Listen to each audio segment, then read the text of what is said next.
ito na yun. Yung white horse, yung nakasakay po dun sa white horse na yun, hindi si Jesus.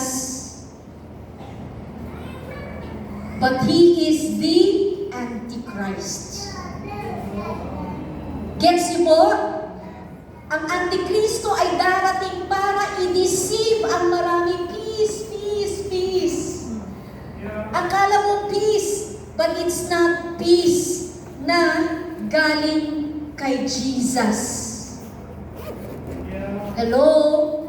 Naintindihan po ba natin? Sabi dyan, false peace, false teachers ang lalabas. Hindi ko lang po alam kung maha-highlight nila. Merong deception, merong spirit of the Antichrist na darating sa mundong ito. Parang akala nila, uy, ang galing ng bagong world leader. Pinag-isa yung maraming nations. So akala nila, peace on earth yun. Maraming mapapaniwala, pero hindi pala si Jesus itong nagdadala ng peace. Kasi bakit? Ang hirap naman magpakilala siya na siya ay sugo ng demonyo o demonyo mismo. Walang sasama sa kanya, tama? Kaya kailangan linlangin niya ang buong sanlibutan para sumama sa kanya at magpatatak sa kanilang mga forehead ng anong numero? 666. Nag-gets mo ba yung point? Kapag ikaw ay Christian at nahuli ka, naiwan ka, at sinabi mo, Lord, naiwan ako, patawad. Tiyak ko, pag gusto mong sumama sa Panginoon sa ikalawang pagkakataon, sasabihin mo hindi ka magpapatatak. Pero ito yung kahirapan dyan. Ito pa yung dadaanan mo. Red horse. Baka iniisip nyo, uy, nasa Bible pala yung red horse. Sige, inom na lang ko. Ha? Walang palahubog na akyat dun, ha? Wala. Itong red horse na to symbolizes war. Dahil akala mo may peace, hindi palang peace yun. Dadanak ng dugo. Because some will be beheaded. Pupugutan ng ulo dahil ayaw nilang magpatatak. Kaya may mga yung mga magiging Kristiyano sa panahon na to ng tribulation, mahirap na talaga dahil buwis buhay. Kaya kung ako sa iyo, kapatid, ngayon na yung panahon, magseryoso na tayo kay Lord. Yun nga lang, masugatan tayo, masakit na, tama po ba? Yung pa kayang imagine mo, ala, masaksak ko, mapugutan ako ng ulo. Hello? At ang sabi dyan, yung tabak na dala-dala ng nasa kabayong ito, wala talaga siyang isisino-sino. Pag ikaw ay kakampi ni Jesus sa panahon niya ng tribulation, patay. Patay kung patay.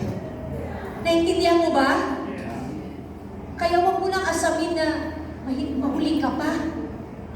Wag. Sabi mo, Lord, ayoko nang umabot dyan. Aayusin ko na yung buhay ko, Lord. Susunod na ako sa iyo, Lord. Pagpapaayos na ako sa iyo, Panginoon. Ngayon pa lang, ayusin na po natin. Sabi dyan, the black horse. Kasi po, pagdating ng time na yan, so kung may war, may bloodshed, people will kill each other. Ito pa pala. Dahil, yung dati mong kaibigan, dati ha, yan ngayon, magiging kaaway mo na yan. Ikaw ay isusumbong, uy, may Christian pa doon, nagtatago doon. Ituturo tayo kung ikaw at ako ay naiwan. Hello? Ote, tanongin mo yung katabi mo, napaiwan ka pa? Ayaw ko, Lord, kayo na Lord, ayusin ko na po, Lord. At sabi, yung black horse dami ng pwede explanation dito at maaabot ko pa kaya ang last PowerPoint.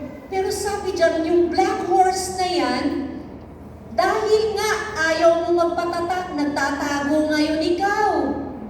Ayaw mo rin mapugutan ng ulo.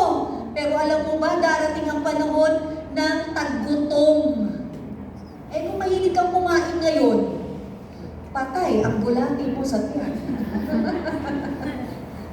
Diba? Gutom ang aabutin mo, patay ka rin dahil wala kang makain. Pero ito yung malupit. Dahil Diyos nila ang kanilang tiyan, magpapatatak sila ng 666. Oh.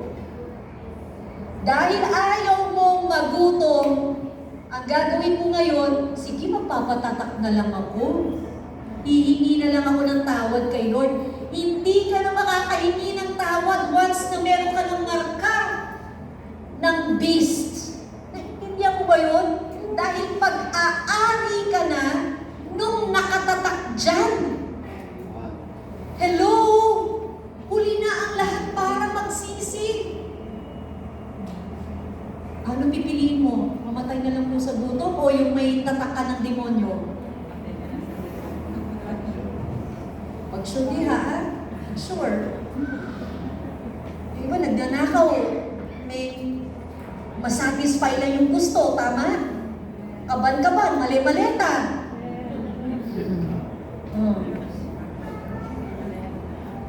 May mga under the table po ba tayo?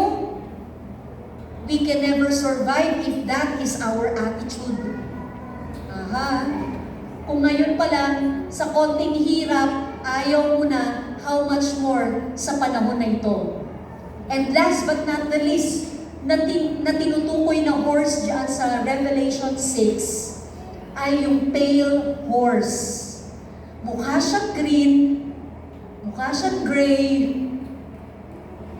pero yung kanyang nire-represent ay death, kamatayan. Matindi eh. Dahil ang panahon na to, kung mababasa niyo yung Revelation, may panahon dyan sa tribulation na yan, gusto mong mamatay, hindi ka mamatay. Maghihirap ka. Lord, dapat noon pa ako nagsisi, ba't hindi ako nakikinig? Diba? Matigas kasi ang ulo ng tao eh. Hello? Kaya ngayon nire-remind tayo, bago dumating itong mga ito, itong mga horsemen na to, let's see to it that, Lord, I will be raptured one day. Lord, kukunin mo ako, mamamatay ako, hihimlay ako, Lord, pero nasa iyo ako.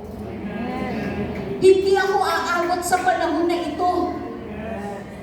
Ba't hihilingin mo pang umabot ka dito? Pwede namang ngayon pa lang, ayusin na natin ang ating buhay. Palakpakan natin ang Panginoon. Hallelujah! Nagkaroon na po ba kayo ng picture kung ano yung salita ng Lord para sa atin ngayong umaga? So, hindi ang mga horsemen na to ang bida dito sa chapter 6. Hello? Ang gusto ko sabihin sa iyo, na pinakikilala ng Word of God sa chapter 6 ng Revelation is the Lamb of God. The Lamb of God. Sino po yung Lamb of God? Jesus Christ is the Lamb of God who took away the sins of this world. Walang ibang pwedeng makasalba sa atin kundi ang kordero ng Diyos. Namatay sa krus para sa ating kasalanan. Naintindihan niyo po ba yun? Namatay siya at siya lang ang worthy, sabi po ng Revelation 6, siya lang ang nagpakilala dun sa mga horsemen na darating. Pero siya talaga ang bida sa ipinakilalang apat na horsemen na to. Naintindihan mo yun? Siya ay in control. Dahil wicked na ang mga tao sa panahon na to, na wala na yung church, ungodly na silang lahat, kaya ang Panginoong Jesus Dumating na ang kanyang pagsasabi sa atin na it's judgment time na. Kapatid, huwag mong hayaan ikaw ay masama sa judgment na yan. Sabi po dyan, tinanggal ng tupa ang una sa 7. Grabe, 7 seals ito. Pero 4 pa lang.